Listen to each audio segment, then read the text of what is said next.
Paz do Senhor, meus irmãos, o presbítero Rosemilson, mais uma lição para nós, a lição de número 9, vivendo o fervor espiritual, irmãos, a lição deste domingo aí, na Escola Bíblica Dominical, textual não vos embriagueis com vinho em que há contenda, mas enchei-vos do Espírito, verdade prática. Ser cheio do Espírito pode se referir tanto ao batismo do Espírito Santo, como também à vida plena do Espírito. Antes de nós iniciarmos a aula, gostaria de fazer um pedido. Deixe o seu like, comenta, compartilhe o vídeo, nos ajude aí, se inscreva no canal, compartilhe com seus amigos para se inscrever no canal. Eu tenho certeza que eles serão edificados pela palavra de Deus. A leitura bíblica em classe se encontra no livro de Efésios, capítulo 5, versículo 15 ao 20, Está escrito: portanto, vede prudentemente como andais, não como necios, mas como sábios, remendo o tempo, porquanto os dias são maus. Pelo que não sejais insensatos, mas entendei qual seja a vontade do Senhor. E não vos embriagueis com vinho, em que há contenda, mas enchei-vos do Espírito, falando entre vós com salmos e hinos e cânticos espirituais, cantando e salmodiando ao Senhor no vosso coração, dando sempre graças por tudo a nosso Deus e Pai, em nome de nosso Senhor Jesus Cristo.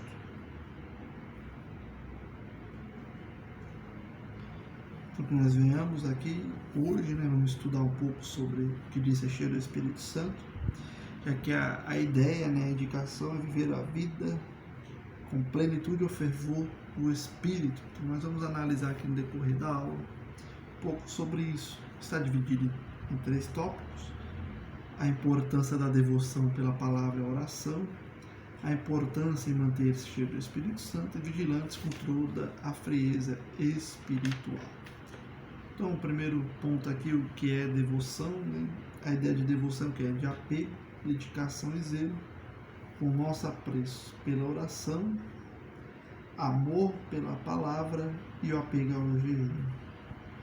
A leitura da Bíblia, oração e jejum são importantes exercícios espirituais na vida da igreja desde o princípio. Tudo isso é válido espiritualmente salutar para a vida cristã, mas torna-se eficaz quando acompanhada da santificação, da humildade, da prudência e da sabedoria. A nossa prudência é para que essas práticas não venham se tornar motivo de exibição. Olha o que diz o texto: portanto, vedes prudentemente como andais, não nécio, mas como sábios. Então, nós vemos ter uma vida regada através da oração, do amor à palavra e do jejum, que são exercícios espirituais necessários para as nossas vidas. É como o nosso corpo. Não adianta apenas uma dieta balanceada para termos saúde, É necessário fazer caminhada, exercícios físicos, para que o nosso corpo venha estar bem e saudável. A mesma coisa a vida espiritual. Nós vamos de leitura da palavra, meditação, oração, jejum, para manter a nossa vida espiritual, com Deus. Então vamos lá, Salmos 119, de número 97, diz assim: ó, quanto amo a tua lei e a minha meditação em todo dia. Em todo dia nós vamos meditar na palavra de Deus. Nem que seja um versículo, um capítulo, mas medite, não deixe de ter uma vida diária de meditação na palavra. Segundo a declaração de fé das Assembleias de Deus, a oração é o ato consciente pelo qual a pessoa dirige-se a Deus para se comunicar com Ele e buscar a sua ajuda por meio da palavra ou pensamento. Ou seja, a oração é a alma do cristianismo, expressa a nossa dependência de Deus. Vamos lá em Lucas, Evangelho de Lucas, capítulo de número 6, versículo de número 12. Vamos ver o que está escrito. E aconteceu que naqueles dias subiu ao monte a orar e passou a noite em oração a Deus. Quem foi ao monte a orar? O próprio Cristo. O próprio Cristo tinha uma vida, um hábito de orar. Que este hábito ia fazer parte, das nossas vidas. Então, que essa prática, né, venha a ser espontânea, venha a ser particular nossa, porque a oração é a única maneira de falar com Deus. O WhatsApp de Deus continua sendo a oração, o Messenger de Deus continua sendo a oração, então, o direct de Deus continua sendo a oração. Então, para falar com Deus, somente através da oração. A leitura da Bíblia também nos ajuda, o que nos torna a ser sábios, prudentes. Olha o que diz a Bíblia Sagrada. Vamos lá? 2 Timóteo, capítulo 3, verso 15. E que desde a tua meninice sabe as sagradas letras que podem fazer-te sábio para a salvação pela fé que é em Cristo Jesus. Então a leitura da Bíblia nos torna sábios e prudentes, né? Eu costumo dizer, quando oramos, falamos com Deus. Quando abrimos as Escrituras, Deus fala conosco. Então que nós vamos viver, né, fazer este exercício espiritual, praticar isso, né? Então a Bíblia nos ensina a viver como sábios, Efésios 5,15, né, que nós lemos aqui na leitura bíblica em classe. Ser sábios. A palavra aqui, azófos, né, quer dizer tolo, sem juízo. Então Paulo está contrastando que a sabedoria cristã, que nós não vamos ser nécios, mas como sábios.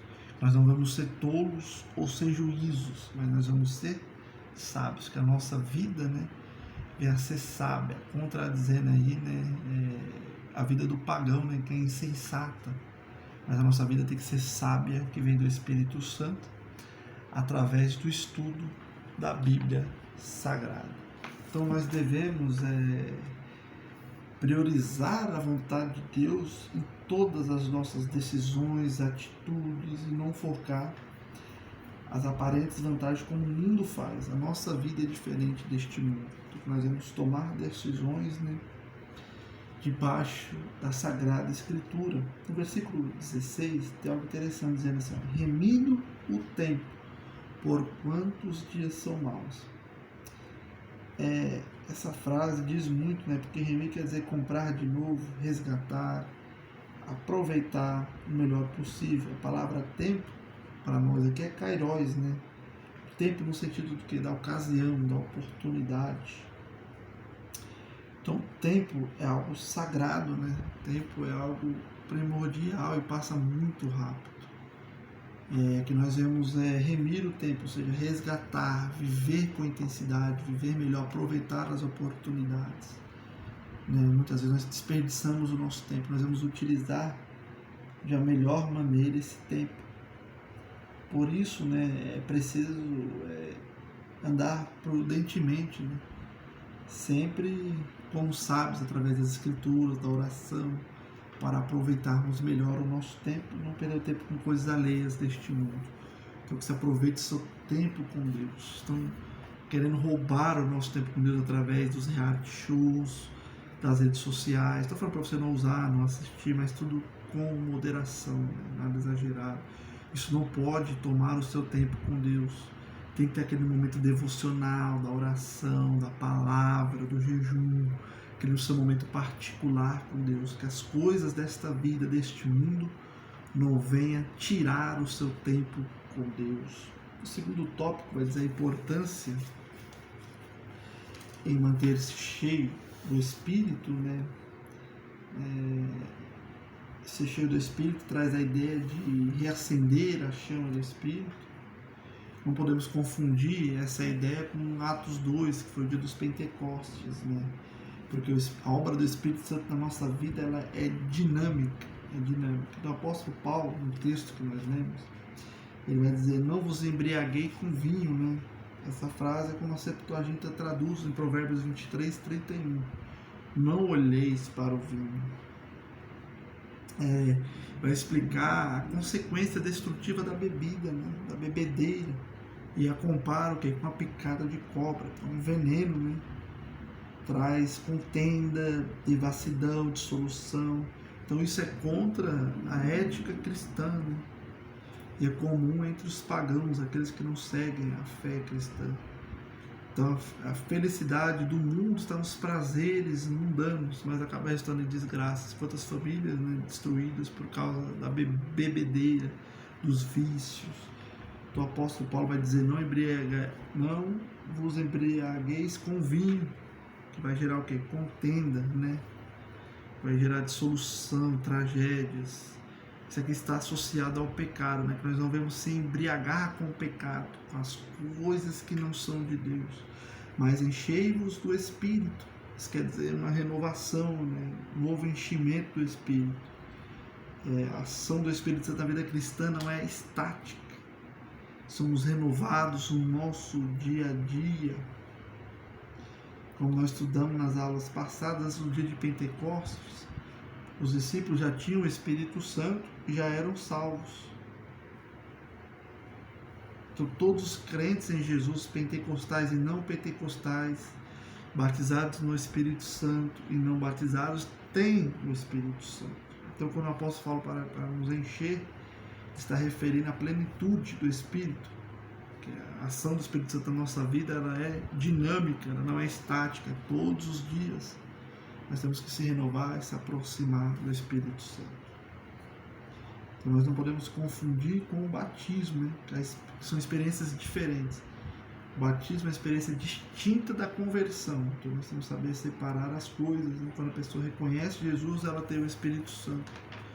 E logo após, ela pode, naquele momento da conversão, ser batizada ou após isso, né? Mas o apóstolo Paulo nos ensina a viver, né? A viver a plenitude do Espírito, ser cheio. Nós temos alguns textos, né, como Atos 4:8. Então Pedro, cheio do Espírito Santo, lhes disse: ora, Pedro já havia sido batizado no dia de Pentecostes. Logo a expressão cheio mostra a dinâmica do Espírito na vida dos apóstolos. Da mesma forma, o trecho que diz Saulo, que também se chama Paulo, cheio do Espírito Santo, fala de alguém já batizado no Espírito Santo. É evidente que cheio do Espírito Santo se refere à plenitude do Espírito. Então nós vamos buscar todos os dias viver uma vida de plenitude do Espírito, cheio do Espírito Santo, buscando o Senhor cada dia. Tópico 3 vai dizer: vigilantes contra a frieza espiritual, né? Então nós temos que tomar cuidado por causa da frieza espiritual não acontecer, né, nas nossas vidas. Tanto que um dos critérios que a Igreja Apostólica usou para separar os 7 diáconos lá em Atos 6 era o quê? Ser cheio do Espírito. Ser cheio do Espírito. Então, como identificar alguém, né, cheio do Espírito Santo? O apóstolo apresenta 3 características importantes. Primeiro, testemunho transbordante. Uma vida de gratidão e de submissão. Então vamos lá, testemunho transbordante. Lá no versículo 19, falando entre vós com salmos, cânticos espirituais, cantando, salmodiando ao Senhor no vosso coração. Os cânticos são expressões de alegria e de louvor a Deus, além da função de instruir a igreja, né? Então, através dos hinos, dos louvores, nós mostramos a nossa esperança. Então, quando nós olhamos os hinos da harpa, que são lindos, maravilhosos, né? Nós vemos os cânticos que traz esperança para nós, que testemunha a nossa fé, a nossa crença, aquilo que acreditamos, né? Fora isso, nosso testemunho de vida, né? Nós temos que refletir aí o fruto do Espírito na nossa vida, amar as pessoas, controlar os nossos sentimentos, né? Amar as pessoas, ser pessoas de paz. Então, nós devemos refletir o caráter de Cristo, nosso testemunho de vida, dar graça em tudo, é a marca do cristão, cheio do Espírito Santo, dando sempre graças por tudo a nosso Deus e Pai, em nome do nosso Senhor Jesus Cristo, que nós venhamos ser gratos a Deus, né? A gratidão tem que fazer parte da nossa vida, né? Porque nós, sendo ainda pecadores, o Senhor nos reconciliou dando seu Filho para morrer por nós. Então só nos resta a gratidão ao Senhor e não somente a Deus, ser grato às pessoas, né? 1 Tessalonicenses 5:18. Desculpe, irmãos. 2 Tessalonicenses. É isso, não. 1 Tessalonicenses capítulo 5, versículo 18, isso mesmo. Em tudo dai graças, porque esta é a vontade de Deus em Cristo Jesus para convosco. Ser grato a Deus, ser grato às pessoas, ser grato aos nossos pais. A gratidão é algo que tem subido da sociedade. Sempre se lembrar das pessoas que te ajudaram. Isso é importante, né? Sempre se lembrar de quem te ajudou, de quem estendeu a mão, de quem esteve com você. Que a gratidão não venha sumir das nossas vidas, mas venha fazer parte. Sujeição, versículo 21, né? Efésios capítulo 5. Vamos ler aqui. Efésios capítulo 5.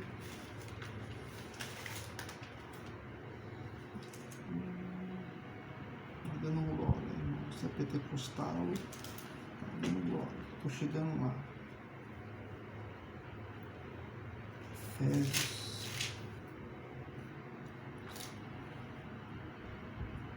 capítulo de número 5, verso de número 21. Sujeitando-vos uns aos outros no temor de Deus. Sujeição é muito interessante isso aqui.